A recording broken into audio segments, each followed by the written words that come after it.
bonsoir ou bon après-midi et bienvenue sur cette dernière conférence où nous allons parler de production de cellules et de modules photovoltaïques en Europe et en France en particulier. Pour cela, eh bien, j'ai le plaisir d'avoir sur le plateau les représentants de trois industriels qui portent des projets de nature, à ma gauche, Élise Bruat, qui est directrice de la stratégie Holosolis, Pierre-Emmanuel Martin, qui est président fondateur de Carbone, et Yannick Vecchetti, pour terminer, qui est président de Heliup. Alors, je vais leur demander, bien sûr, à chacun de nous rappeler les contours de leur projet, leurs ambitions, un point d'actualité, les échéances à venir. Avant de leur donner la parole, je rappellerai peut-être que dans l'industrie photovoltaïque, pour en arriver à la production de modules ou de panneaux solaires, eh bien, on part du silicium, on fabrique des lingots qu'on va découper en wafer. À partir du wafer, on fabrique la cellule. On va interconnecter les cellules pour fabriquer le module. Et sur tous les maillons de cette chaîne, aujourd'hui, la Chine possède une position extrêmement dominante, avec 80-90, voire de part de marché sur le maillon de la chaîne. Donc évidemment, la question est de savoir pourquoi produire en Europe, dans quelle condition est-ce. Donc la parole à nos panélistes, commencer peut-être par Élise. Bonjour à tous. Donc pour vous faire un peu la présentation du Holosolis, donc Holosolis, c'est un projet de fabrication de cellules et de modules photovoltaïques en France. On a pour ambition d'être une gigafactory, donc on va produire 5 gigawatts de cellules et de modules sur notre site en Moselle. Donc 5 gigawatts, ça représente 10 millions de panneaux photovoltaïques par an, soit à peu près 1 million de foyers énergétiquement indépendants qui seront équipés par an grâce à nos panneaux. Le Prosolis aujourd'hui a beaucoup avancé par ce que vous avez pu avoir là. Donc, au-delà de nos actionnaires fondateurs, je le rappelle, la société Neoénergie, qui est un investisseur de la décarbonation dans cette industrie-là, l'acteur TSE, qui est un développeur photovoltaïque, et l'acteur IDEC, qui est un grand groupe immobilier. Deux autres acteurs nous ont rejoints et ont rejoint notre capital. Le premier étant le groupe ES, qui est un grand acteur dans les nanoparticles métalliques et leader mondial dans tout ce pâte de sérigraphie, donc l'élément principal de nos cellules photovoltaïques. Et le deuxième acteur qui nous a l'année dernière, c'est le groupe ARM, groupe familial français historique, qui investit notamment dans les industries et aussi du coup Holosolis, le PV via Holosolis. Au-delà de ces nouvelles, on va dire financières et qui ont renforcé la structure Holosolis, Holosolis a aussi passé les premières étapes vraiment de la concrétisation de ce projet industriel, à commencer par la concertation préalable du public. On est un projet aujourd'hui qui va être majeur pour notre terrain en Moselle. On a plus de 1900 emplois sur site à terme et ça représente un investissement de plus de 850 millions d'euros. Et face à ça, on a ce besoin, en étant un grand projet, de consulter le public et la population qui habite sur le territoire. Cette consultation a eu lieu au mois d'octobre l'année dernière et s'est passée avec un grand succès, une vraie volonté du territoire de voir s'implanter un tel projet industriel, surtout axé sur la décarbonation et le besoin énergétique. Et cette première étape qui a été accomplie l'année dernière nous permet aujourd'hui de pouvoir vous dire on va pouvoir poser nos permis et nos autorisations en cette fin de semaine, permet de vraiment concrétiser, d'avancer sur le projet industriel et la prochaine étape qui va être la construction qui aura lieu l'année prochaine. Suite à cette construction, demandez tous quand est-ce qu'on peut être acheter un panneau Holosolis. Et là, j'aimerais vous dire, ça prend un peu de temps quand même de construire une usine, mais ça fait quand même que milieu de l'année 2026, on pourra vous fournir des panneaux Holosolis faits en France avec des cellules et des modules français. Donc aujourd'hui, c'est un timing qui en Europe est extrêmement serré, qui est ambitieux, mais qui est entièrement réaliste pour des projets comme les nôtres. Donc avec tous ces accomplissements, on est serein, on avance sur le nos équipes grandissent. Aujourd'hui, une équipe de direction qui est établie, qui est compétente, avec des experts qui viennent du et de l'industrie, pour permettre de vraiment transformer ces industriels en unité dans les années à venir. Merci. Autour de Pierre-Emmanuel pour Carbone. Bonjour à toutes et tous. Donc, le projet Carbone, c'est juste comme Holosolis, en un peu plus grand, puisqu'on aura, nous, la partie lingot et wafer, donc on aura la souveraineté complète, sachant qu'on travaille aussi avec des partenaires industriels sur la partie polysilicium. Donc nous, notre axe, c'est une indépendance et une souveraineté complète, en lien avec un certain nombre de groupes industriels français qui sont évidemment très impliqués dans une autre technologie bas carbone, mais si on peut faire l'analogie uranium-silicium, même combat, où l'idée à terme, c'est qu'une fois passé l'amortissement de ces équipements, de ces usines que nous n'avons plus, nous sommes en capacité aujourd'hui d'annoncer au marché des produits qui seront compétitifs, passer l'amortissement de nos usines d'ici 7 à 8 ans. C'est-à-dire que nous visons demain, d'ici 10 à 15 ans, des panneaux solaires qui sont à peu près au prix qu'on a là, mais pas à des prix cassés, mais à des vrais prix de revient compétitifs, entre 10 et 15 centimes. Donc là, on a une roadmap technologique, on a un certain nombre d'éléments qui nous permettent d'avancer assez sereinement là-dessus. Donc nous, ce qu'on vise aujourd'hui, c'est revenir un petit peu, retrouver ce qu'était notre splendeur dans le photovoltaïque, parce que peut-être ici, je vois comme moi des gens qui ont un certain âge, les plus jeunes ne le savent pas, mais en 2002, la France, je sais qu'il y a Photowatt ici parmi nous, mais en 2002, Photowatt produit juste 2 fois plus de panneaux que la Chine. Voilà. Donc c'est à peu près le chiffre. Moi, je viens de cette industrie, je viens de là. La France était le leader, on va dire, sur tous les aspects technologiques, y compris sur les usages, puisque Total Energy était le premier EPCiste, intégrateur. Voilà. Donc, est-ce que la France doit retrouver... Bon, on entend beaucoup de discours et nous, on se positionne évidemment de côté très positif et affirmatif. Oui, la France est ce pays particulier en Europe qui a peut-être perdu son industrie, mais qui en tout cas a toujours été l'industrie de l'acier et de l'énergie. Donc l'effort est fait, on en parlera je pense, mais le cadre et en tout cas la volonté politique est là. Au-delà de la volonté politique, et pour moi c'est un motif à la fois de satisfaction et de grande confiance, c'est que historiquement dans les renouvelables on travaillait avec la Direction Générale Énergie-Climat, et là aujourd'hui sur ces aspects-là on travaille plutôt avec la Direction Générale des Entreprises, notamment avec son directeur Thomas Courbe. Et là, on a vraiment une administration qui se met en marche pour atteindre cet objectif qui sont inclus dans le pack solaire. Donc évidemment, nos 2 usines, nous avec le polysilicium et les lingots en plus. Et là, je pense que le cadre, après, bon, dans le pacte, ça a été annoncé, hein, ça sera donnant-donnant. Vous jouez le jeu, l'État vous offrira un terrain de jeu un peu plus grand. Donc c'est les 6 gigawatts, 6 à 7 gigawatts, Bruno Le Maire l'a annoncé, à condition de, donc des choses, le cadre réglementaire va être imposé, de manière à ce que vous achetiez de plus en plus demain des modules fabriqués en Europe, et comme la France a pris de l'avance, donc comme Élise vient de le dire, nous sommes à peu près dans les mêmes temps de passage, puisque nous aussi nous déposons notre permis de construire à Fos-sur-Mer. Sachant, nous, on vous livrera des modules dès 2025, puisque nous avons intégré un certain nombre de lignes pilotes, et notamment de modules, puisque je veux absolument être sur le marché et pouvoir vous raconter des histoires tous les jours sur des nouveaux modules qui vont arriver. Donc dès 2025, vous aurez des panneaux fabriqués en France. Et puis on verra jusqu'où on intègre la quantité et la qualité de produits.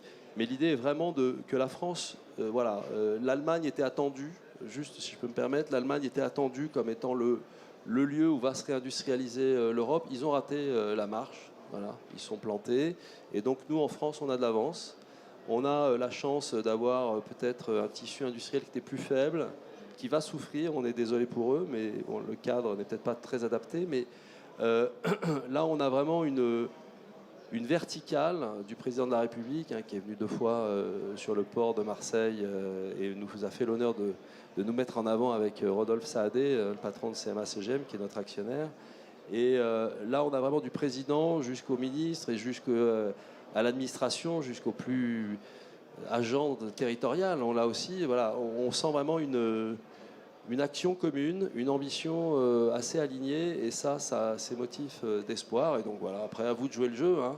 On aura les meilleurs produits, ils seront 1 euro du watt crête, nous on va s'en mettre plein les fouilles, et puis vous vous aurez la réglementation, non je plaisante, mais qui sera adaptée. En tout cas, vous aurez une incitation très claire à acheter des panneaux solaires fabriqués en Europe, avec un fléchage évidemment, en fonction de vos préférences, mais on saura, nous, fabricants, être à votre écoute et vous donner le meilleur. Merci Pierre-Emmanuel. Alors à Yannick maintenant, qui va nous parler d'un projet dans lequel, je crois, tu mises sur un panneau solaire qui n'est pas tout à fait standard, allégé, et qui est le fruit de la recherche française en particulier. C'est bien ça, bonjour à toutes, bonjour à tous. Donc Eliup est une société qui a été fondée il y a 18 mois, qui est une spin-off du CEA. Et effectivement, on est fabricant, alors pas de l'ensemble du panneau solaire, à travers les cellules et les wafers, comme ça a été mentionné par Carbone ou Holosolis. On est un assembleur, donc on fabrique des panneaux solaires légers qui sont dédiés à une application bien précise, c'est aller couvrir les bâtiments existants.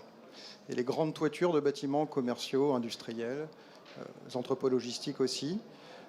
Pourquoi ? L'objectif premier, nous, c'est de contribuer bien sûr à la réindustrialisation dans le domaine, mais en étant voilà, sur un maillon de la chaîne qui est l'assemblage, qui n'est pas le plus compliqué. Hein. Les cellules, le wafering, c'est bien plus dur. Mais par contre, c'est de réussir à aller dégager, extraire de la surface disponible pour solariser davantage en France. Et vous le savez certainement, une grande majorité des bâtiments construits jusqu'à présent ne peuvent pas accueillir des panneaux solaires classiques faute de poids trop important. Donc ce qui est important, c'est de développer un panneau solaire léger, mais pas trop non plus. Il faut trouver un compromis entre légèreté, performance, qualité, pour que la performance puisse durer dans le temps, le plus longtemps possible. Et donc ça repose sur une technologie développée au CEA, qui est brevetée, qui est innovante, qui permet de répondre à tous ces critères-là. Et aussi, on a travaillé, bien sûr, avec des acteurs du bâtiment et du solaire, notamment Sopra Solar, pour réussir à intégrer ce produit dans des procédés certifiés afin d'avoir l'assurabilité, ce qui est très important aussi du point de vue de l'installateur ou du maître d'ouvrage. Alors, comment est-ce qu'on s'est développé ? On a levé des fonds l'été dernier qui nous ont permis d'initier deux actions. La première, c'est qu'on est sur un site au Bourget-du-Lac actuellement qui fait 600 mètres carrés, dans lequel on a installé une ligne pilote, une ligne de pré-série, qui fabrique actuellement des panneaux qu'on commercialise. Donc, le panneau, il est disponible sur le marché et il permet déjà d'aller répondre à ce besoin. En parallèle, on a initié un schéma industriel, donc une ligne de 100 MW qui est en train de se monter actuellement sur un site qui est entre Grenoble et Chambéry, donc dans un bâtiment de 4000 m², où là, on va installer une ligne à l'été, qui sera opérationnelle en septembre. Et c'est un outil qui va nous permettre déjà d'atteindre assez rapidement en fait un optimum, pas complet, mais un optimum économique en termes de coût de production, qui va permettre d'avoir un produit qui sera compétitif sur le marché, parce que ce qui nous intéresse, bien sûr, c'est pas de surfer uniquement sur des mesures réglementaires, mais c'est de proposer une solution qui est techniquement et économiquement viable pour le client final. Et ça, c'est très important. C'est une technologie qui est basée sur la cellule silicium, donc on intègre les dernières générations de cellules. Donc en termes de performance, il n'y a quasiment pas de différence avec les panneaux classiques, mais qui est 60% plus léger. Et on a travaillé aussi sur des procédés d'intégration qui permettent de simplifier la mise en œuvre sur de la toiture terrasse. On développe aussi, on a une équipe R&D, et on travaille toujours avec le CEA aussi sur ce domaine-là pour développer d'autres générations de produits pour aller adresser d'autres typologies de toitures que la toiture terrasse, à savoir les toitures inclinées notamment, où il y a énormément de surface à couvrir. En France, les deux, c'est à peu près 700 millions de mètres carrés de toitures qui ont été construites aujourd'hui, déjà artificialiser des sols, donc autant en profiter pour aller mettre du solaire. Et en Europe, on est sur des valeurs bien sûr plus élevées, avec une problématique qu'on retrouve dans beaucoup de pays. Cette étape de 100 MW, usine industrielle, la motivation, c'est pas de s'arrêter là, bien sûr, puisque étant donné qu'on a une technologie innovante et on développe un savoir-faire industriel, l'idée c'est de monter bien au-delà et d'aller adresser un marché au-delà des frontières aussi. Donc c'est le gigawatt également. On n'ira pas sur la cellule, bien sûr, mais sur de l'assemblage avec différentes gammes de produits. Progressivement, ça se fera par étapes. La prochaine étape, c'est de réussir cette transformation industrielle et on pourra avoir des réponses assez claires à la fin de l'année. Merci. Alors, petite question à toutes et trois très rapidement. Quand ces projets se seront concrétisés, on parle de combien d'emplois sur chaque site au total? Alors actuellement, sur le site du Bourget, on est 25 personnes. C'est un site qui stabilisera probablement autour de 20 personnes à terme, hein, parce qu'on réduira le volume de production pour bien évidemment aller sur le futur site. Sur le futur site, ça va être au total entre 60 et 80 personnes quand l'usine sera opérée en pleine capacité. D'accord. Et chez Carbone et Holosolis, on parle de combien d'emplois à terme? Nous, à Fos, sur l'usine, il y aura 2750 opérateurs et techniciens et ingénieurs dans l'usine et 250 fonctions support à peu près. Et pour Holosolis, c'est 1900 personnes opérationnelles sur le site de Sarreguemines. D'accord. Merci pour ces précisions.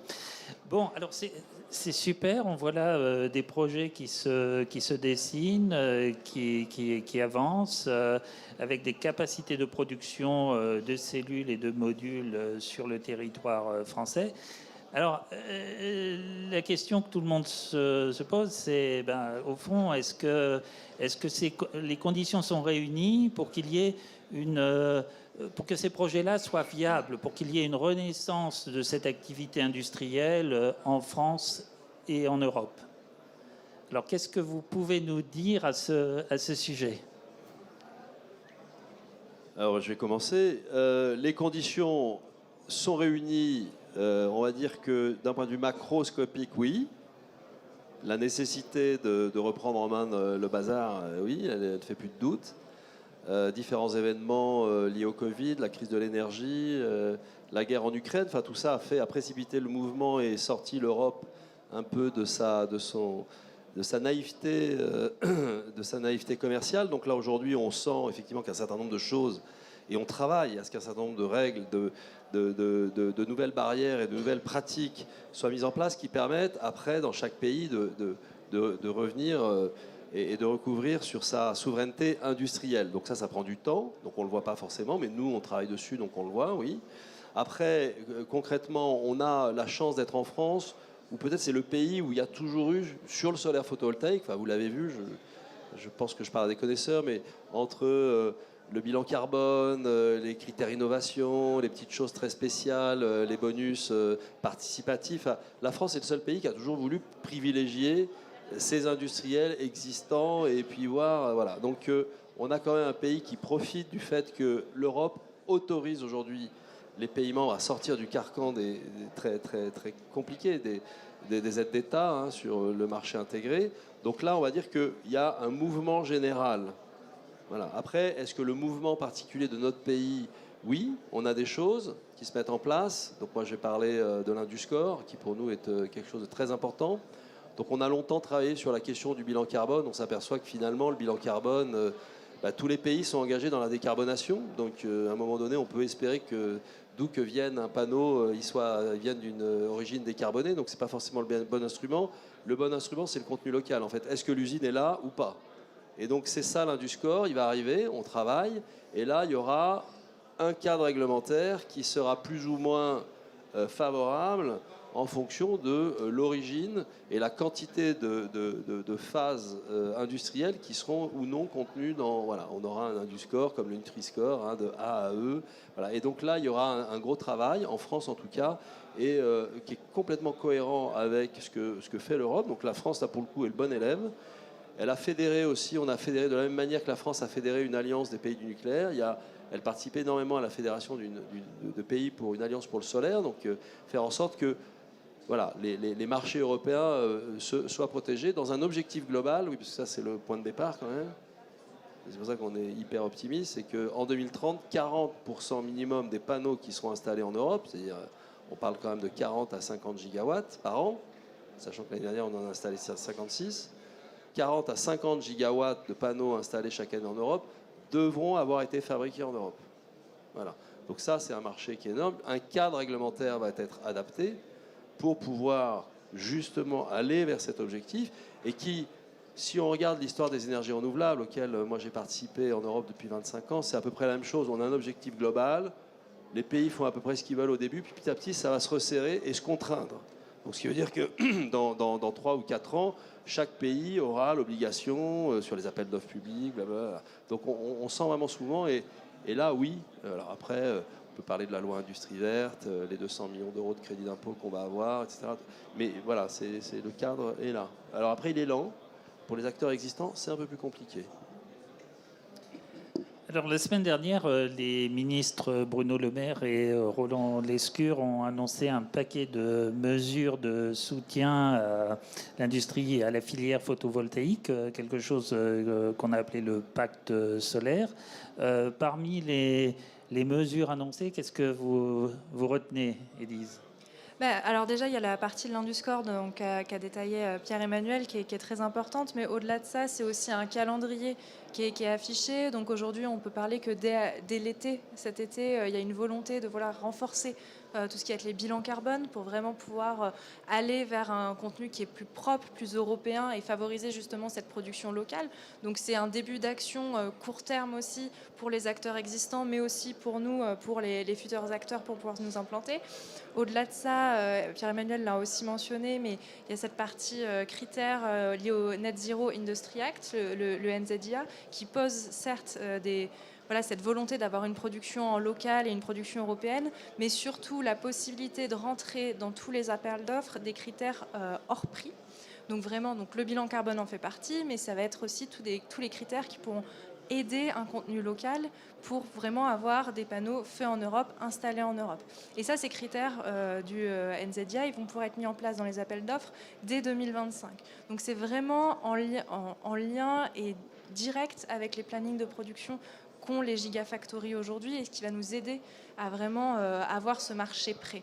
Après, c'est aussi un engagement. Et c'est aussi un engagement du coup de nos partenaires, de nos clients finaux à acheter en local. Et c'était ça aussi toute la puissance de cette signature du pacte solaire, c'est de vraiment montrer une volonté de filière, une volonté de l'écosystème qui vient certes d'une volonté industrielle, mais aussi d'une volonté du client final et des installateurs, des développeurs à joindre cette marche et à rejoindre justement le mouvement. Et s'il y a eu cet événement la semaine dernière, c'est aussi une invitation pour les 2 mois à venir à tous les autres acteurs du solaire à venir signer ce pacte solaire pour montrer justement la puissance de cette action et les objectifs et aller main dans la main avec les objectifs français, donc c'est-à-dire un déploiement de 75 à 100 gigawatts de solaire en France à horizon 2035. Merci. Et vous, Yannick, est-ce que dans ces mesures qui ont été annoncées, est-ce qu'il y a également matière pour vous à vous réjouir, à accélérer le développement de votre société, ou bien est-ce que vous appelez de vos voeux d'autres mesures ? Je ne sais pas. Non, en fait, ça fait un moment, de toute façon, qu'à l'échelle européenne, nationale, on cherche des mécanismes pour pouvoir réindustrialiser, avoir du produit local. Je pense que la question derrière ça, c'est est-ce que c'est important, est-ce que c'est nécessaire ? Ce qu'on entend dire aussi souvent, c'est finalement, le panneau, c'est un prix assez dilué dans le coût d'un système global, donc il n'y a pas forcément besoin d'avoir des panneaux français ou européens. Oui, dans un monde stable, équilibré, ça peut s'entendre, sachant que le rôle que l'énergie solaire va jouer demain, c'est sans doute important d'avoir une certaine forme de souveraineté, autant à l'échelle nationale, mais aussi à l'échelle européenne. Ce que je regrette un peu, c'est qu'on a aujourd'hui toujours une confusion. Il y a eu énormément d'initiatives qui sont faites. Donc, il faut voir, de mon point de vue, concrètement, comment ça va se traduire en des faits qui sont vraiment applicables et pas entre les petites lignes, des choses qui sont simples à mettre en pratique. Et donc, à ce moment-là, oui, on souhaite, bien sûr, s'il y a des leviers qui permettent de défendre des produits locaux, en pouvoir y contribuer et participer à cela. Voilà, maintenant, il faudra voir comment c'est mis en œuvre. Et nous, on essaie de développer une activité qui ne dépende pas uniquement, justement, de mesures réglementaires, parce qu'on sait qu'elles sont relativement complexes à mettre en œuvre, même si je dois avouer que ça bouge pas mal ces derniers temps. a vu aussi dans l'actualité récente la publication du décret précisant dans quelles conditions on pourrait réaliser, déployer des projets agrivoltaïques. On a également déjà un certain nombre de mesures qui imposent de déployer du solaire sur des parkings. Sans doute d'autres mesures attendues encore dans le domaine du bâtiment. Un mot peut-être sur ce qui se dessine sur ces différents segments de marché ? Oui, alors il y a quand même une chose là, pour moi, il y a eu un basculement à la crise énergétique et il y a quand même quelque chose qu'il faut garder à l'esprit, c'est quand on a commencé à faire du solaire dans ce pays et en Europe, il y a 20 ans, je veux dire, on avait quand même des panneaux qui étaient à 3 euros ou à 2,50 € du watt crête et une électricité solaire qui était 5 fois, 10 fois plus chère que l'électricité produite par d'autres moyens de production. Là, aujourd'hui, la question, elle est totalement bouleversée. On a eu la crise énergétique et, comme disent nos amis allemands, la grippe nucléaire en France, qui montre qu'il y a un vieillissement de notre parc et que cet outil de production qu'on pensait pérenne et toujours compétitif pose un vrai problème d'équilibre, puisque nous sommes quand même le château d'eau ou le château d'électricité de l'Europe. Et que là, on est rentré dans un nouveau monde où le solaire est compétitif, mais il va poser quand même des questions d'intégration sur le réseau. Là, on vient de faire l'épisode de prix négatif. Enfin, moi, on est développeur et on est bien placé pour savoir qu'on a été bien sanctionné en mars.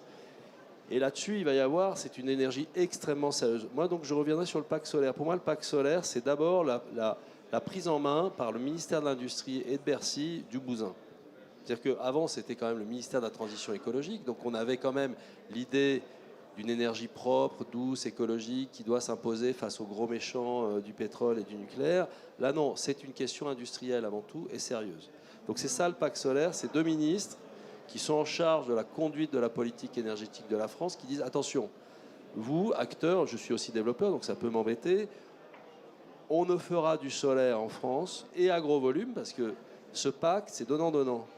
Hein, c'est une PPE qui sera minimum à 6 gigawatts, ça a été annoncé par Bruno Le Maire, 6 gigawatts par an, donc je ne sais pas si vous voyez, c'est quand même un rythme, on va doubler. Moi, si on m'avait dit il y a 25 ans qu'un jour on ferait plus de 100 mégawatts de raccord des réseaux en France, j'aurais dit non mais t'as fumé quoi là Là, on nous parle de 6 gigawatts par an, à condition 2. Et donc le 2, c'est ça, il faut voir. Donc effectivement, on ne veut plus de développeurs.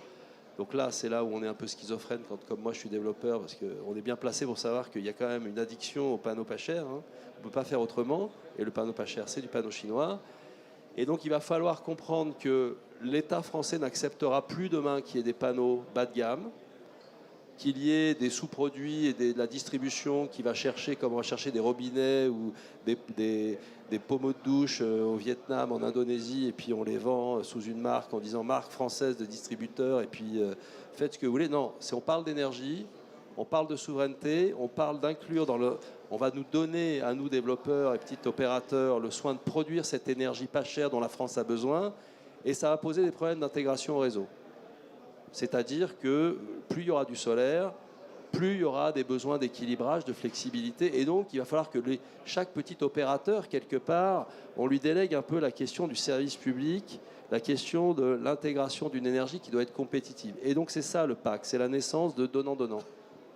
On acceptera cette décentralisation de l'énergie en France, qui n'est pas donnée, parce qu'on sait que le gros bazar nucléaire EDF, il est un peu essoufflé, il a besoin de relais, mais à condition que, industrie, donc il faut des industries, parce qu'on a été quand même champion du monde du nucléaire, mais aussi de l'hydraulique, on ne le dit pas, mais aussi des centrales thermiques. On est quand même champion du monde des transformateurs, de tout l'équilibre, c'est nous qui avons inventé les réseaux modernes. On a quand même Sonepar et Rexel, qui sont les plus gros distributeurs mondiaux de matériel électrique. C'est ça la France. Et donc, il est dit dans ce pays, avec ce pacte, que voilà vers quoi on veut aller. Et êtes-vous prêts à jouer ce jeu-là? Et c'est très clair, c'est que si les développeurs ou les distributeurs continuent à se dire, ouais, enfin bon, ma marge, et puis après moi le déluge, on ne va pas se développer. Donc il va falloir que tous, chacun, voilà. Après, on veut le bon système d'aide, on veut éviter les effets de bord où il y aura toujours les petits malins qui iront chercher. On l'a tous connu, l'intégré bâti. Il y a eu les bons élèves qui faisaient le truc vraiment intégré bâti avec l'IAB, et puis et puis tous ceux qui passaient, contournaient, pas vu, pas pris. Et bon, voilà. Donc ça, c'est fini. Voilà. Et ce pacte solaire, il est là. Et donc c'est en ça que je pense que les décrets qui vont décliner sur l'agrivoltaïsme, etc., c'est à condition qu'il y ait une vraie industrie et une vraie prise de conscience par les opérateurs et développeurs que on joue plus là. Hein, on vend pas des pommeaux de douche. Voilà.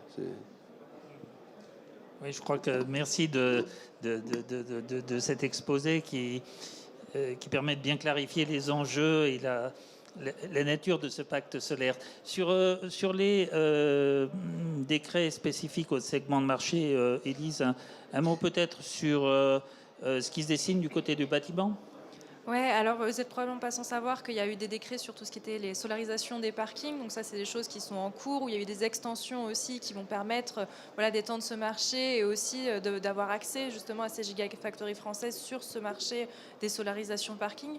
Mais au-delà de ça, il y a une directive aussi sur l'efficacité énergétique des bâtiments qui va prendre lieu dès la 2026 aussi pour solariser tous les nouveaux bâtiments construits, donc les nouveaux bâtiments industriels, mais aussi les nouveaux bâtiments publics, et qui va se décliner en 2027-2028 à l'ensemble des bâtiments déjà existants de plus ou moins grande taille. Donc au début en 2027 au-delà de 2000 m², puis en 2028 au-delà de 500 m².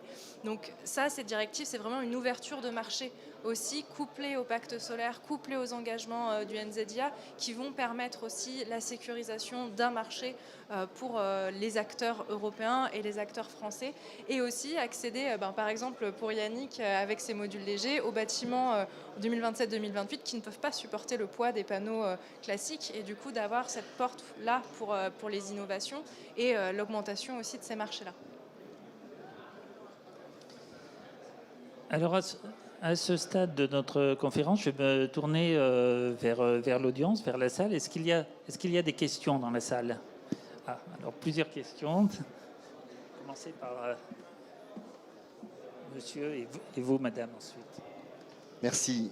On a évoqué les annonces importantes de vendredi, hein, mais on n'a pas évoqué quand même d'autres événements récents qui ont suscité un peu d'inquiétude, hein, notamment, vous le savez, Meyer Burger qui a fermé son usine en Allemagne, Sistovi qui cherche un repreneur, voilà.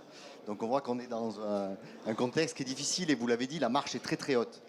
Donc pour revenir à la question de Michel Kojanski, là, sur les conditions de possibilité, je pense que c'est intéressant que vous nous partagiez votre vision des conditions de possibilité de création de une ou deux, on espère, hein, Gigafactory. Je suis de ceux qui l'expèrent beaucoup, qui vous félicitent, je ne sais pas quel mot employer, mais d'avoir relevé le gant. Hein. J'étais encore il y a 2 ans dans des discussions nationales, Michel peut-être était, il y a eu un AMI du comité stratégique de filière, NSE, j'ai animé des réunions, les gens se disaient, bon c'est perdu, et puis c'est perdu pour longtemps, bon il y en a qui peuvent essayer, ils peuvent toujours essayer, ça leur fait plaisir, mais ils n'y arriveront jamais, la souveraineté c'est bien joli, mais bon, et puis comme ça a été dit, ça coûte de toute façon que le coût des panneaux c'est 10% du prix, donc de toute façon c'est pas la bonne bataille, tout ça. Vous savez tout ça mieux que moi. Mais je pense que c'est important que vous nous disiez quand même qu'est-ce que vous pensez que sont les conditions de possibilité. Moi, je pense qu'il y aura un rapport de force avec la Chine. Hein. Je pense que c'est inévitable, il faut s'y préparer. Et comment vous voyez le rapport de force au niveau européen? Parce que vous avez parlé de la France, je veux bien que la France soit très alignée, que ça soit la DGE et plus la DGEC, très bien. Mais il me semble qu'il faudra qu'on ait des alliés au niveau européen, parce que la France toute seule au niveau européen, il y a des choix de combat, il y a des arbitrages. Sur les batteries, on voit que il y a des choses qui sont faites. Est-ce que vraiment, est-ce que vous pouvez nous partager votre vision sur est-ce qu'au niveau européen globalement, on sera à la hauteur pour contrecarrer la concurrence chinoise? Merci pour cette question. Alors déjà, effectivement, la situation actuelle est quand même dramatique pour les acteurs actuels. On est vraiment sur des fermetures d'entreprises, des recherches de repreneurs. Et là, on peut voir qu'effectivement, le cadre législatif met du temps à se mettre en œuvre, va être favorable pour les gigafactories, on l'espère, dans l'application. Mais c'est vrai que pour les acteurs qui aujourd'hui produisent, c'est une situation qui est compliquée, qui ne va pas se résoudre tout de suite. Aujourd'hui, nous, avec les Gigafactories, et je laisserai Pierre-Emmanuel compléter, on se positionne quand même de façon différente à ces acteurs existants, de par la capacité de production sur des modules standards qu'on va présenter, qui va nous permettre des économies d'échelle et du coup d'être compétitifs sur un segment européen. pour répondre à votre question de la compétitivité interne, on va dire, des acteurs européens, aujourd'hui, pour moi, c'est pas le sujet. Effectivement, le sujet, c'est la Chine et les objectifs sont clairs aussi à l'échelle européenne, à l'échelle française. On cherche à créer un écosystème. On cherche à créer un écosystème sur la chaîne de la valeur et on a besoin d'une production qui atteint 30-40 gigawatts. Aujourd'hui, c'est plus que les deux premiers projets d'usine de carbone et de l'Olosolis. On a besoin de cette multiplicité d'acteurs aussi pour avoir un secteur et une industrie solaire forte et puissante à l'échelle de l'Europe. Donc on a ce besoin de diversité, de multiplicité des acteurs. Et aujourd'hui, nous sommes des projets complémentaires sur ce segment. Alors moi, je vais compléter. D'abord, vous êtes parti de deux nouvelles, Meyer Burger en Allemagne et puis Systovi en France. Bon, d'abord, ce n'est pas toute l'industrie européenne, hein, c'est deux entreprises qui chacune ont leur dynamique propre. Donc moi, je parlerai de Systovi et je dirais juste la chose suivante. Moi, je laisserai personne, et surtout pas Paul Toulouse, et là, je vous le dis, je suis très en colère. On ne produit pas 4 fois plus cher en Europe qu'en Chine. C'est faux. Aujourd'hui, le prix du panneau solaire chinois, il est cassé. D'accord ? Il y a une guerre commerciale énorme en ce moment entre acteurs chinois qui tient un truc tout simple. Vous voyez, le secteur de l'immobilier en Chine, il s'est écroulé. Donc, on ne sait plus où investir. L'argent coule à flot. Je suis un industriel de la couche ou du lait maternel dans le Vuxi. Je ne sais pas quoi faire de mon argent. Il y a des fabricants de matériel et d'équipements solaires qui disent construire une usine, c'est l'avenir. Résultat, la capacité chinoise aujourd'hui de production de panneaux solaires, c'est 1 terawatt. Le marché mondial, c'est 350 gigas. Le marché américain se ferme, le marché indien se ferme. Qu'est-ce qu'on fait ? On est en surcapacité avec des mecs qui, il y a 2 ans, ne savaient même pas ce que c'était que le solaire. Eh bien, on casse les prix, on vend n'importe quoi. Longi appelle à l'aide. 20 000 salariés licenciés. D'accord ? Il va y avoir aujourd'hui, le gouvernement chinois va réguler fortement et va casser va diviser par 2 la possibilité de fabriquer des panneaux solaires en Chine. Donc il y a d'abord un problème de régulation en Chine où ce pays communiste ne sait pas administrer ni réguler. C'est le bordel. D'accord ? Et donc ça, c'est un truc super bien pour nous parce que ça, le rapport de force, il est bien. Parce qu'ils ont tellement besoin de se développer qu'aujourd'hui, tous veulent travailler en Europe. Alors au début, ils ont monté leur gros bras, ils ont dit ban, machin, vous allez là. Maintenant, ils viennent tous nous voir et dire bon, qu'est-ce qu'on pourrait faire ? Est-ce que vous êtes notre ami ? Est-ce que vous voulez un peu ? Bon voilà. Donc on va faire comme ils ont fait il y a 20 ans. On va leur dire on veut vos machines, on veut votre IP, on veut vos softwares, et puis vous avez un petit strapontin à côté, etc. On va faire comme eux. On va revenir. Voilà. Donc après, Systovi, je serais cruel. Mais ce n'est pas une aventure industrielle. Je veux dire, ils étaient bons quand il y avait beaucoup d'IP, quand il y avait les anciens fondateurs. Enfin, moi, j'ai solarisé tous les bureaux d'Ubisoft avec du Systovi. Bon, là, ils sont rentrés chez un fabricant de portes et fenêtres, qui a processé les trucs. Est-ce qu'on peut processer avec 25 mégawatts de capacité de production et être compétitif avec les Chinois ? Ben non. Ben voilà. 4 ans plus tard, ils s'en aperçoivent. Bon, voilà. Donc je dirais, c'est encore une histoire où on privatise les profits, on veut socialiser les pertes. Mais voilà, c'est une histoire industrielle qui est pas bonne, et on va le dire comme ça. Et je vous le dis devant vous et publiquement parce que ils ont dit qu'on produisait 4 fois plus cher en France ou en Europe, ce qui est faux. D'accord ? On produit 20%. Le coût de production, on est au prix. Le truc, c'est qu'il va falloir recréer des usines, recréer des outils de production. Et ça, à la différence de la Chine, il n'y a personne pour nous le payer. D'accord ? Ce seront les banques et les investisseurs privés qui vont le payer. Ce n'est pas l'État chinois qui va payer nos usines. Et donc ça, il va falloir le rentabiliser. Donc il va bien falloir que le prix de nos modules intègre cette rentabilité qu'il va falloir donner à des investisseurs qui ont cru dans les usines. Mais une fois qu'on aura rentabilisé ces investissements, on est au prix. D'accord ? Meyer Burger, c'est Gunther. Gunther, on le connaît bien. Il pensait être le meilleur et le plus fort. Donc il n'a pas voulu collaborer. Bon, simplement, lui, il a une boîte qui est cotée en bourse. Ses actionnaires lui ont dit, étant Gunther, là-bas en Amérique, on va vraiment se les faire en or. Donc tu fermes tes modules en Europe et puis tu fais ton usine en Arizona. Voilà. Donc c'est une décision d'investisseur avisé qui se dit, là-bas, on gagne plus d'argent qu'ici. C'est tout. Mais c'est pas parce que, voilà, c'est simplement un industriel qui dit là-bas je gagne plus d'argent qu'ici. Donc c'est une logique un peu opportuniste. Mais Gunther, il produit toujours des cellules 1 giga 4 en Allemagne et il s'intéresse énormément à ce qui est fait sur le marché français. Voilà. Donc maintenant, le rapport de force, déjà, il faut oser dire qu'on n'a pas peur. Parce que si on va négocier en disant qu'on a peur, on est foutu. Bon, donc après, on verra. Peut-être qu'on va se planter. Hein. Peut-être qu'on va se faire ratatiner et finir en soupe de vermicelle. Mais en tout cas, il faut commencer comme ça. Et après, on verra.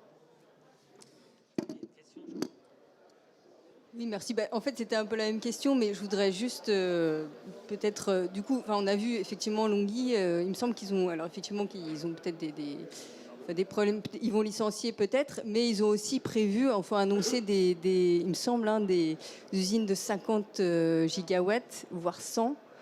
Donc on a 5 et en parallèle 50 voire 100. Donc du coup forcément ils vont produire beaucoup plus bas avec en plus toutes les aides qu'ils ont, des prix beaucoup plus bas, voilà.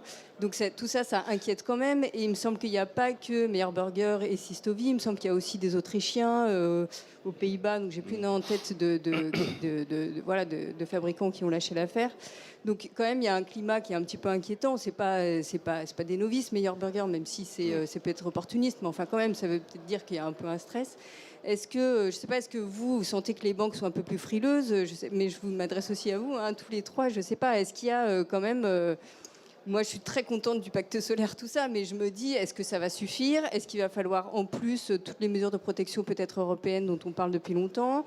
Voilà, il y a quand même un climat un peu effrayant autour du pacte solaire français qui est très bien, mais est-ce que ça va suffire, quoi? Non, alors je comprends, c'est effrayant parce que, effectivement, il y a 3 ans, j'étais effrayé. Puis on est rentré dans la machine, on s'aperçoit que c'est assez simple. Hein. Comme disait Michel Rocard, le complotisme et les mécaniques bien réglées nécessitent un esprit rare. La bêtise est plutôt partagée. Parions sur la bêtise. Là, on a vraiment un truc qui est parti en live. La Chine, vous ne pouvez pas vivre et avoir des usines avec des taux d'occupation de 25%. Donc ils perdent de l'argent. Et ça ne peut pas être infini. D'accord? Donc il y a vraiment un système qui est enrayé en Chine. Ils ont un vrai problème. Un vrai problème. Donc là, aujourd'hui, considérer que des panneaux à 12 centimes, 11 centimes, c'est ce qu'on peut avoir, voilà. Aujourd'hui, un acteur chinois comme Longhi ou Jinko ou Jia ou Reason ou Canadian, ils perdent entre 40 000 et 50 000 euros du mégawatt. Donc ça ne peut pas être éternel. Ils le perdent. Vous voyez, regardez leur cours de bourse. C'est des penny stocks. Ça ne vaut plus rien. Mais non, mais ils investissent parce qu'on est dans une logique, c'est comme l'immobilier. C'est qu'à un moment donné, quand on est dans une bulle industrielle, on ne peut pas s'arrêter. Parce que s'arrêter, c'est tout casser. On continue. Parce qu'on a de l'argent, parce qu'ils ont fait de la trésorerie, parce qu'on annonce, parce qu'on veut tuer les autres concurrents. D'accord? Donc il y a une logique qui est totalement irrationnelle. D'accord? Une usine, quand elle a un taux de capacité, un taux de charge de 25%, c'est une usine qui est morte, qui va disparaître à terme. Donc voilà, ils en sont là. C'est-à-dire qu'aujourd'hui, ils produisent 250 à 350 gigawatts de panneaux dans des capacités de production de plus d'1 terawatt. Donc ça ne peut pas marcher. D'accord? Sauf à ce que la Chine ait inventé le mouvement perpétuel, le financement perpétuel. Enfin bon, là, je veux dire, ils sont forts, mais quand même pas à ce point, quoi. Donc il y a un problème économique très fort, qui est le même que le problème immobilier en Chine. Donc on va profiter de ça. Maintenant, il faut être constant. On a 40% de notre marché qui doit être protégé. Donc protégeons-le. La France commence, l'Allemagne a cru le faire en dehors du NZIA. Ils sont quand même un peu là, ils sont allés un peu loin. Ils ont proposé un bonus résilience pour du contenu local, 35 euros du mégawattheure. Donc je vous laisserai faire le calcul, mais ça permettait globalement d'intégrer jusqu'à 40 centimes du watt-crête, ce qui faisait exploser les factures énergétiques. Bon, en dehors du NZIA, bon, ça a pas, le FDP a refusé, donc ça ne passe pas. Mais ils ont tenté, ils vont revenir. L'Espagne a annoncé des choses. L'Italie, Meloni, elle a dit 100% du marché sera pour l'Italie. Bon, pour l'Europe, mais ce sera pour l'Italie. Donc il y a l'Autriche a annoncé des choses. La Belgique a annoncé des choses. Ça va venir. Mais c'est comme la construction européenne. C'est long. Il faut convaincre. Donc là, maintenant, il y a la charte solaire qui va être signée par 20 pays. On va construire quelque chose. Voilà. Après, si on commence, enfin, je le dis, si on commence par avoir peur et ne pas vouloir engager une bataille, on ne la gagne jamais. Voilà, donc on y va. Et donc, oui, les banques, on les connaît tous, elles sont un peu frileuses, donc elles veulent que le cadre réglementaire existe. Mais on n'a pas besoin des banques aujourd'hui. On a besoin de gens qui investissent. Nous, en tout cas, on a notre tour de table. C'est des gens qui ont décidé d'investir pour différentes raisons Et aujourd'hui, on est sur notre série d'equity, de fonds propres, qui permet de pousser le bouchon un peu plus loin. Et le bouchon, c'est, en France en tout cas, demain, vous achèterez vos panneaux et vous aurez des aides, des tarifs d'achat qui dépendront de l'Induscore, vous aurez des primes à l'autoconsommation qui seront fléchées, vous aurez un certain nombre de choses. Et le gros combat sera au niveau européen d'avoir des taux bonifiés pour tous les projets d'infrastructure qui utiliseront des équipements faits en Europe. Parce que c'est là le combat, c'est qu'aujourd'hui, à 4%, taux d'intérêt pour une centrale au sol, ça coûte une blinde. Et oui, on cherche à réduire. Voilà, moi j'ai des projets à 50 € du mégawattheure, les panneaux c'était 30 centimes, hein, c'était en 2021-2022. Voilà, aujourd'hui à 12 centimes et à 4,25, je suis obligé d'aller demander du 85 € du mégawattheure à la Creux. Voilà, il est là le combat et on va le porter. Donc il y a un travail aussi auprès de la Banque européenne, la Banque centrale et la BEI pour qu'on ait des green bonds qui permettra de financer ces actifs avec du contenu européen. Mais la politique européenne, je ne sais pas vous, mais moi, de mémoire, ça a toujours été compliqué à mettre en place. Voilà. Mais par contre, et à mon avis, c'est la bonne approche, c'est qu'à la différence des Américains, où on a dit les Chinois sont méchants, vous n'avez pas le droit, bam bam, des claques, voilà, ben, ils ont un peu des difficultés sur la réindustrialisation parce qu'il leur manque des choses. Hein, c'est un peu compliqué, même s'il y a beaucoup d'usines, voilà, sachant que le système américain, c'est un crédit d'impôt. Et que Trump, il a dit, il arrive, il finit le truc. D'accord ? Donc moi, je suis investisseur aux États-Unis. Mon projet, mon investissement, c'est j'ai 8 ans de crédit d'impôt. Hein. En gros, j'ai investi 1 milliard, j'ai 5 milliards, j'ai 700 millions par an de crédit d'impôt. Si Trump arrive et coupe le truc au milieu du gué, j'ai perdu de l'argent. Donc tout système n'est pas... voilà. L'Inde, ils ont dit, les Chinois, nanana, boum, ban. Aucun équipement, ils n'ont rien. Donc ils passent par l'Europe pour demander si on peut acheter en Chine des trucs pour les... Vous voyez ? Donc voilà, on va trouver. Gardons espoir. Merci. Est-ce qu'il y a encore des questions, une question dans la salle ?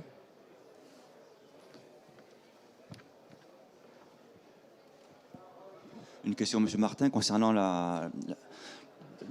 l'émergence de votre usine carbone donc à Fos-sur-Mer. Fos-sur-Mer, c'est une zone qui va être fortement consommatrice d'énergie électrique parce que le projet Gravity, il y a le projet aussi de Arcelor Fos-sur-Mer qui va changer son four.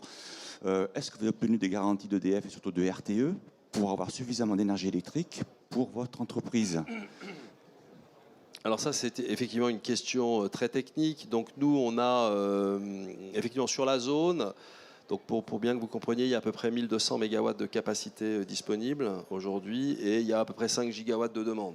Donc bon, cette demande, elle est essentiellement le fait d'électrolyseurs pour de l'hydrogène. Donc nous, voilà, on travaille avec RTE, on a fait notre demande, on est dans la liste d'attente et aujourd'hui, on est remonté assez loin. Et la loi Industrie verte ouvre par un décret où on a été qualifié de projet d'intérêt national majeur. Donc on fait partie des 10 projets d'intérêt national majeur qui permettront au préfet, lorsque nous aurons notre permis de construire, de nous faire remonter en priorité et donc d'être en tête sur les 1200 MW de capacité disponible. Voilà. Mais oui, on a le travail. Donc globalement, aujourd'hui, on est contraint sur à peu près un quart de notre capacité de production. Il faudrait attendre la ligne très compliqué de 400 000 volts qui va traverser la Camargue, enterré sous les flamants roses. Non, enfin bon, voilà, c'est un projet un peu complexe. Donc, mais a priori, dès qu'on a le permis, fin d'année, boum, on remonte en priorité sur la file d'attente. Merci. On peut prendre peut-être encore une question, s'il y a encore une dernière question. Bon, c'est bien que les deux autres répondent à ma question, si c'est possible aussi. C'était sur la question de la concurrence chinoise, des capacités industrielles chinoises énormes. Voilà. Bon, un complément d'avis. Voilà, c'est bon. Oui, alors c'est sûr que l'industrie chinoise, les 10 dernières années, ce qu'ils ont fait, c'est impressionnant. C'est ce qui a permis aussi au photovoltaïque d'avoir aujourd'hui cette reconnaissance en termes vraiment d'énergie du futur. Maintenant, ils ont pris le lead sur la partie manufacturing, mais ils ont pris le lead aussi sur la partie équipement, la partie supply chain qu'on ne mentionne pas assez souvent, mais il ne suffit pas d'avoir une usine pour faire des cellules et des wafers, il faut aussi amener tous les composants qui alimentent l'usine. Et ça, c'est un tissu qu'il faut à ce moment-là rebâtir en parallèle des projets sur le territoire. Donc il y a un challenge à ce niveau-là, il ne faut pas oublier. Maintenant, pour moi, la question des gigafactories en Europe, c'est de savoir, à partir du moment où on va chercher à faire 5, 10, 20 gigawatts, quel va être le delta prix au moment où l'usine est en maturité, vraiment. Donc on maîtrise les process, on a fait du rattrapage, parce qu'aujourd'hui, c'est la situation à laquelle on est. Il y a une avance. On a aussi la capacité industrialisée à automatiser les process. Donc, quel va être le delta prix, delta coût de production, pardon, au moment où on est en maturité, et surtout comment on va financer le delta coût de production qui va être beaucoup plus important au moment où on démarre l'initiative industrielle jusqu'au moment où elle arrive en maturité. Donc ça, c'est la question où là, forcément, il va falloir avoir des mécanismes d'aide divers et variés qui ont été mentionnés, qui vont être très importants, parce que sans ça, ça va être très difficile de porter financièrement le développement d'un tel projet. Donc l'enjeu, pour moi, il est vraiment là, avec bien évidemment accepter aussi que peut-être qu'un panneau ne vaudra pas 12 centimes d'euros du watt ou même 15 centimes, peut-être un peu plus cher. Il y a un an environ, ça coûtait 30 centimes, ça ne posait pas tant de problèmes que ça pour développer et continuer à développer les installations photovoltaïques. Donc il y a aussi un juste prix de marché qu'il va falloir trouver avec la volonté de créer de la valeur sur le territoire. Du coup, je rejoins complètement l'analyse aussi d'Yannick. Je pense qu'aujourd'hui, on est sur une volonté politique et une vraie volonté nationale et européenne de souveraineté énergétique, souveraineté économique. On a vraiment souffert, comme l'a mentionné Pierre-Emmanuel juste avant, sur la crise du Covid. On a vraiment vécu des vraies crises avec la guerre en Ukraine qui nous ont affaiblis, qui ont montré l'importance de relocaliser notre industrie. Donc aujourd'hui, c'est une vraie volonté. Par contre, aujourd'hui, recréer cet écosystème, c'est vraiment recréer toute la chaîne de la valeur. Comme l'a mentionné Yannick aussi, ça va être aussi sur le verre, ça va être aussi sur tous les éléments qui font aujourd'hui le module photovoltaïque. Et aujourd'hui, il faut qu'on commence quelque part. Donc il y a des mécanismes qui se mettent en place, aussi politiques, même sur le financement. Donc par exemple, cette année, avec le C3IV, le crédit d'impôt à l'industrie verte, qui vont permettre aussi aux projets comme Carbone et Holosolis de bénéficier, et qui bénéficient aujourd'hui de cet apport d'argent pour nous aider à avancer ces projets industriels. Mais c'est aussi une aventure de longue haleine et on a besoin de beaucoup de support à tout niveau, que ce soit au niveau politique, d'autres industriels, nouvel entrants ou industriels existants qui rentrent et qui renforcent cet écosystème. Mais aujourd'hui, par exemple, Holosolis, nous, on choisit de s'implanter sur les cellules et modules sur 5 gigawatts. Notre analyse technico-économique nous montrait que c'était la taille critique, la taille à avoir pour avoir une rentabilité économique. C'est celle qui faisait sens. Et ce segment cellules et modules était aussi celui qui faisait sens pour avoir, dans notre cas, la valeur créée au niveau de la cellule et sur une chaîne qui soit moins risquée. Et en tant que première aventure industrielle, c'était vraiment notre objectif, c'est d'avoir une plus-value avec un risque contrôlé. Par contre, ça ne nous empêchera pas, en fonction de l'évolution de l'écosystème, en fonction de l'évolution du marché, d'aller éventuellement sur d'autres segments, sur des complémentarités, chercher des partenariats. Aujourd'hui, on travaille beaucoup sur nos partenariats dans tout ce qui va être les achats, que ce soit pour nos plaquettes, que ce soit pour notre verre, et recréer cet écosystème ici en local. C'est ça aussi qui va nous permettre de consolider l'industrie en général, et aussi avoir des panneaux notamment avec un bilan carbone très faible, et donc la vertuosité de ce segment de marché. Merci. On va conclure là. Peut-être en conclusion, pourrait-on dire que finalement c'est un jeu collectif, et si toutes les parties prenantes jouent le jeu, eh bien on y arrivera certainement, parce que on a sur le plateau 3 entrepreneurs qui, j'en suis sûr, croient dur comme fer que là où il y a une volonté, il y a un chemin. Mais c'est un jeu collectif. Merci à nos panélistes. On va s'arrêter là.